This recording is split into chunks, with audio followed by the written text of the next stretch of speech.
We're going to start talking about bonding now. Now, whenever we talk about bonding or anything, it's always important for us to remember Z effective. So again, if an atom does not have a stable electron configuration and it has the opportunity to achieve a more stable electron configuration by reacting with another atom, it will. So when you're looking at atoms that are reacting with one another, interacting, you have to look at their difference in Z effective. So if there's a large difference in Z effective, the weaker atom will give up its electron to become a cation, and the stronger atom will become an anion.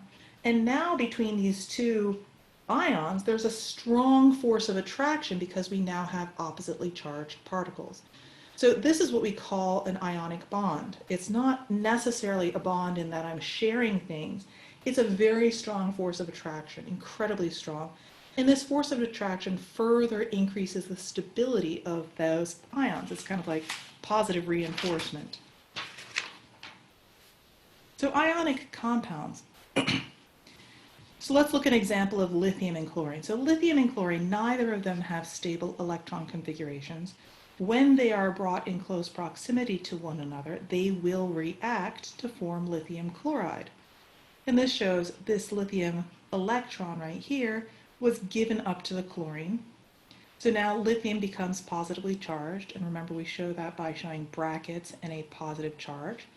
And the chlorine, because it's gained that electron, will now have a negative charge, and this shows the electron that it gained from lithium. And then I show the force of attraction by this dotted line. Whenever we have a dotted line between things, it shows that there is a very strong force of attraction between a positive and a negative charge, but it's not like it's an actual bond. So again, it's a very strong force of attraction shown by the dotted line. Not all textbooks will show this, but I would like you to get into the habit of showing it with this dotted line. We can have this with magnesium and oxygen. So magnesium has 2 valence electrons, and so it has given up its 2 valence electrons here and here to oxygen, and it now has a +2 charge. Oxygen now has a -2 charge.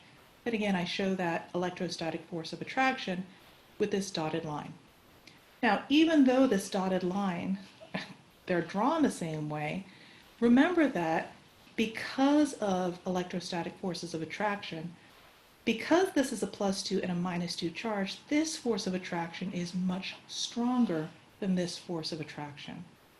So we don't show the magnitude of attraction with the dotted line. It's not like we show the vector quantity like we did in physics.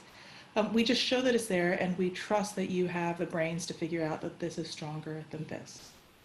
And this always occurs between metals and nonmetals, because metals always have a very low Z effective, and nonmetals have a high Z effective. So that will result in a transfer of electrons, and now a force of attraction between ions that are formed.